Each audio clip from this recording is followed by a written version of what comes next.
Hi everyone, thanks for tuning in. Rates of chronic disease and obesity are higher than ever, with problems starting in ever younger age groups. Why is it that despite advancing technology, conventional medicine is failing to provide the solutions? And is there an alternate approach? Let's get into some low-tech lifestyle medicine. Modern medicine is great for short-term problems, for which a brief treatment can lead to cure, such as surgery for a nasty fracture.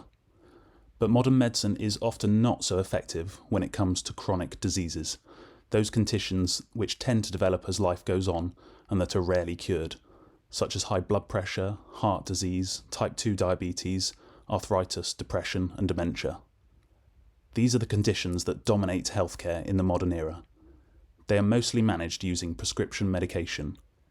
Here are 7 reasons you may want to look towards lifestyle changes in preference to pharmaceuticals when it comes to preventing and managing disease. Reason number 1, effectiveness. Lifestyle measures are often more effective than a drugs-based approach. Those on medications for type 2 diabetes continue to have diabetes. Those on antidepressants typically continue to have depression. These drugs at best mitigate some of the symptoms, but rarely give excellent results or provide a cure. Why? Because they completely fail to address the root causes of disease. The root causes are often to be found in modern patterns of living. For many conditions, only addressing these root causes will have a proper impact. Only lifestyle interventions, and not drugs, will reverse and eliminate type 2 diabetes, obesity, depression, and a host of other chronic conditions. Pharmaceuticals, on the other hand, often just help you live with disease. Some people feel that lifestyle measures are less effective than prescribed medications, but this is often because the lifestyle advice they have encountered within healthcare systems is done poorly, with vague or incorrect advice and insufficient time. Proper lifestyle medicine should give specific lifestyle advice tailored to the patient that will be realistically implementable and make a noticeable impact in both the short and long term. Of course, sometimes medications are needed, but the only 2 options in approaching disease should be either lifestyle interventions alone or lifestyle interventions plus conventional medicine, but never just drugs. Some conditions may not be able to be reversed with lifestyle measures, but disease severity can almost always be improved. Reason number 2, accommodating complexity. The human body is extremely complicated. For example, did you know that a course of antibiotics could increase the risk of you developing depression and anxiety? This is because of the gut-brain axis, a direct 2-way connection between the gut and the brain, which means that the bacteria living in your bowel can impact your mood and mental health. Since many antibiotics disrupt the balance of bacteria in your gut, almost always in a negative way, antibiotic use can affect mental health via the impact on the gut microbiome. The drugs-based approach cannot account for this level of complexity. Drugs helping in one area will often be causing problems in another, either with obvious side effects or unknown long-term impacts. Lifestyle interventions are effective because they allow the body to naturally accommodate all this complexity, and so restore proper functioning.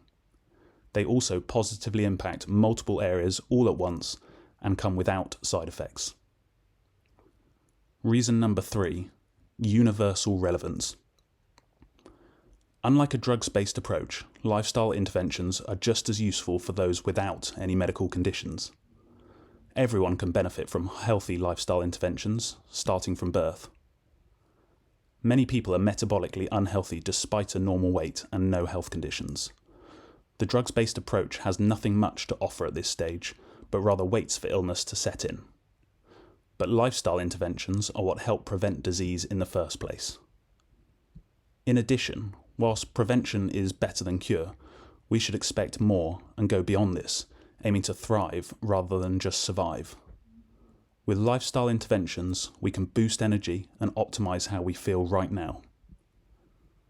A universally relevant approach to health can also create a shared experience between all ages and all levels of health, so we can support each other to implement positive changes rather than separating into the well and the unwell.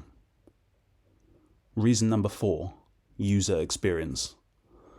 In the traditional drugs-based approach, the patient is very much the passenger in the treatment ride, reliant on drugs from the doctor, often lifelong.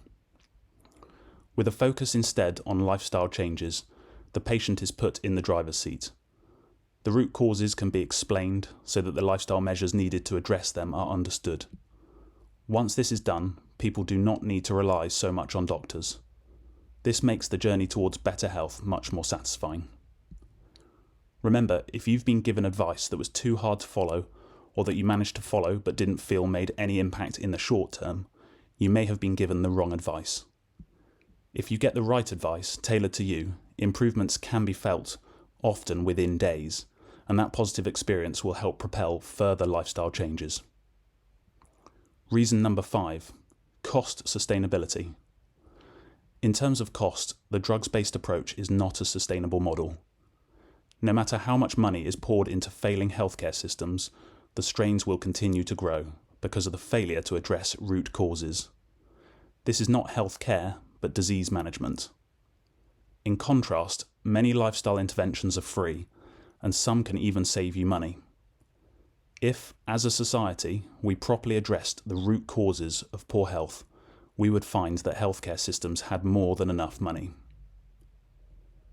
Reason number 6, environmental sustainability. The environmental impact caused by modern healthcare practices is enormous. The pharmaceutical industry is a significant contributor to the release of industrial chemicals, pollutants, and other non-biodegradable waste products into the environment. Healthcare generates a huge amount of plastic waste. Many ecosystems are now contaminated by both the chemical fertilizers and pesticides used to grow and produce overly processed foods, and the drugs subsequently used to treat the diseases they cause.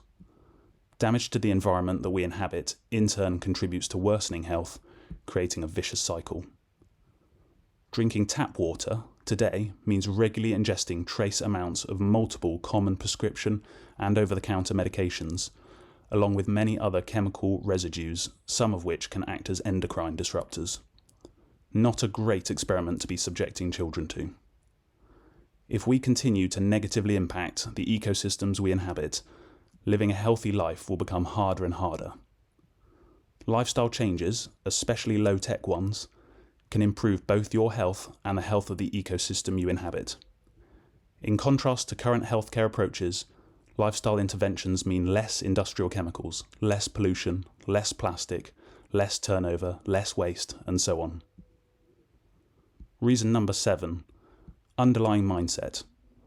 Ultimately, we need to consider what sort of society we want to create for future generations.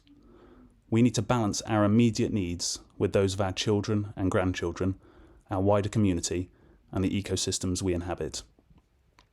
Failing to combat the root causes of poor health will lead to ever more reliance on giant pharmaceutical companies to provide us drugs. If instead we prioritise effective lifestyle changes, we can foster a society focused on personal responsibility, community effort, and both mental and physical resilience. I hope you found this information helpful. If so, please like this video and subscribe to my channel, as this will be what enables it to grow. Remember, no matter what your starting point, changing your lifestyle can make huge impacts on your health and on how you feel today. If you want all the information to start your journey to a healthier, happier, more energy-filled life, the Concise Nutrition and Lifestyle Guide is the book for you, containing everything you need to know on topics from insulin to the gut microbiome, circadian rhythms, dealing with stress, and how to spot overly processed foods, all with a focus on practical lifestyle interventions. We also offer personalised health, nutrition and lifestyle plans at our company Bosanquet Health. All the links are in the description. Thanks for listening. I'll see you next time.